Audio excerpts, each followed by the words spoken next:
So the EXOBORNE playtest is now over, and I gotta admit, it has potential, man. It does. There were some cons, there were some pros, but overall, she's pretty fun. So let's talk about it. So extremely quickly, this is a PvPvE extraction shooter, okay? Moving on. The game itself is a really good time, man.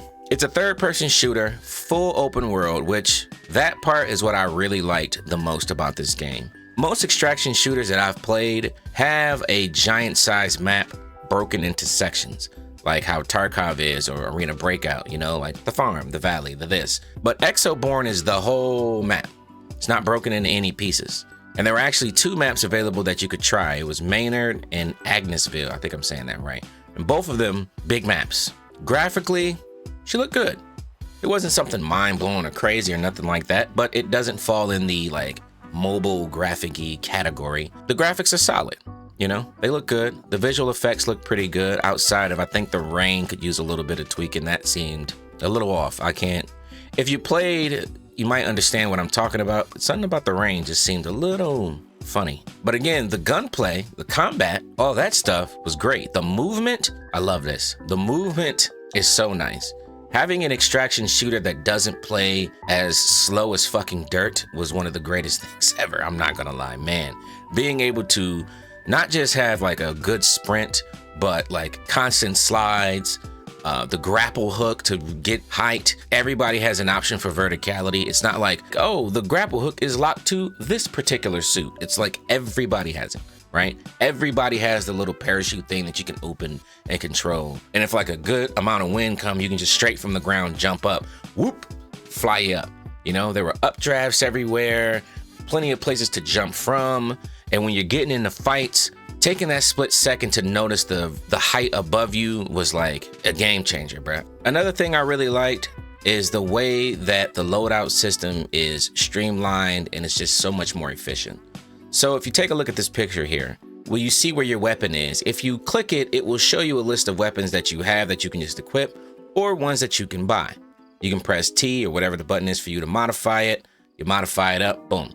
Then underneath, you have 2 separate slots on the left and the right side. There's an active slot and a support slot. If you click the active or support slot, it'll show you a list of abilities and things you can bring in. Like for the active, you can bring in a rejuvenation shot or a frag grenade and incendiary, something like that. And support, you can bring in your own lightning strike. You can call down a giant minefield that's brought in by a drone that drops a shit ton of mines everywhere. And if there's something that you need, like your specific armor, you need armor plates for it, or you need meds, you can just press Q, and right at the top of the list, the first 3 or 4 things that you see will all be the stuff that you need for the loadout that you've equipped. So if you have a gun that requires 10mm bullets, you press Q, 10mm bullets will be right at the top. And then there will be the armor type that you need. And then there will be something that you might not have equipped that you need, like a revive kit, something like that. It's just streamlined extremely well.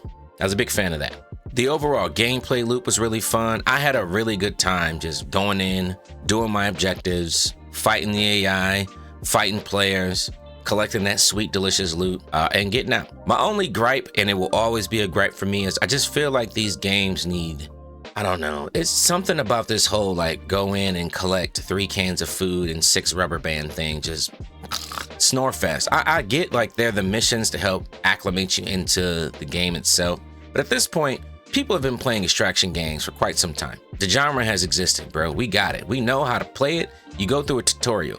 After that, I want the first mission to be straight up, hey man, go get to killing some bandits. Kill 6 players.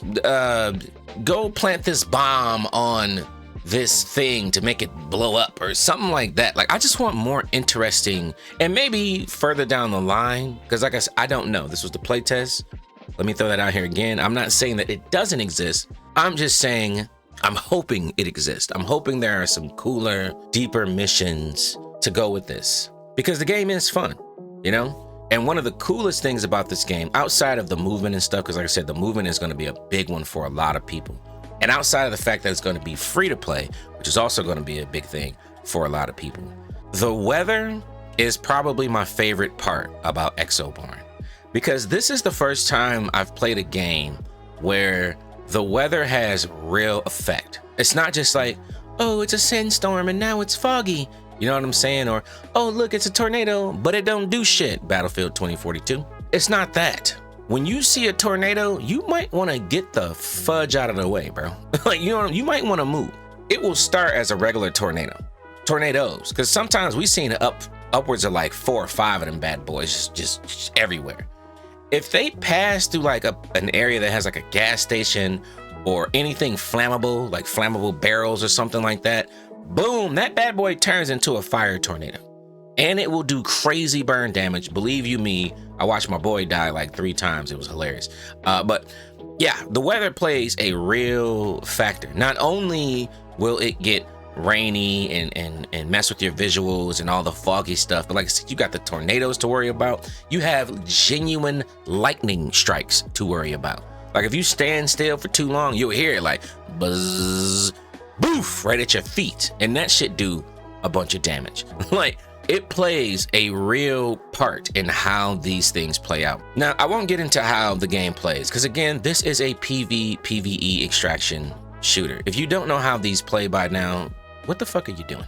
You know, no funny shit. Overall, the game has real potential, man. I had a really good time playing. I'm looking forward to seeing what they actually do. Now, mind you, yes, there's some things that still need to be ironed out. You can definitely feel that it's still early access-ish, right?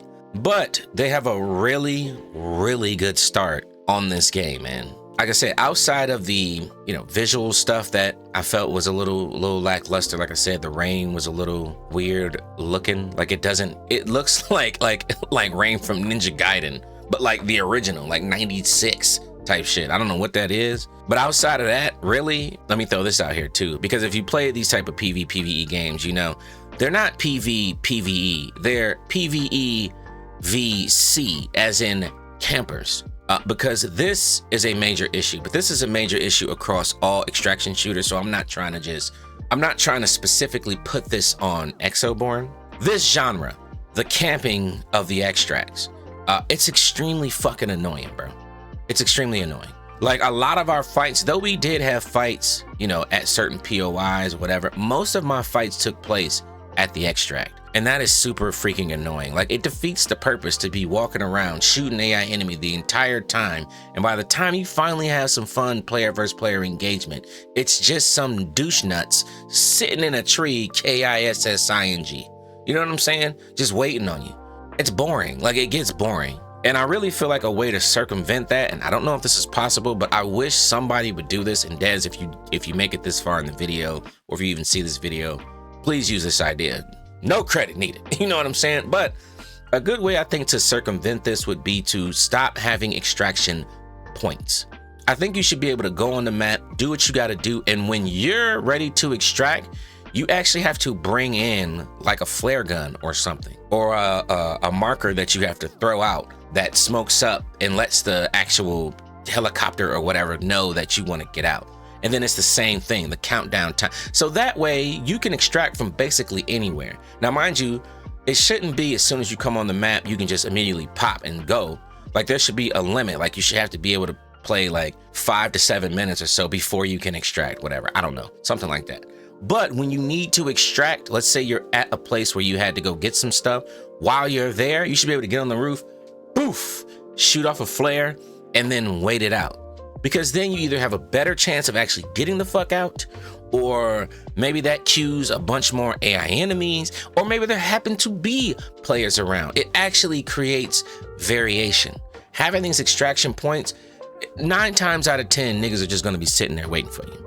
And yes, it's like, well, I know people, if you know it's gonna be there, why don't you just prepare for it? That's not the point. The point is the shit's not fun that way when you know that that's coming. You know what I mean? Like, that is boring. To me, personally, like I said, that piece is boring of it. So I think doing something like that could be cool. I don't know if it's possible. I feel like it is. These motherfuckers had working tornadoes. But again, overall, I think the game was fun, man. It has real potential.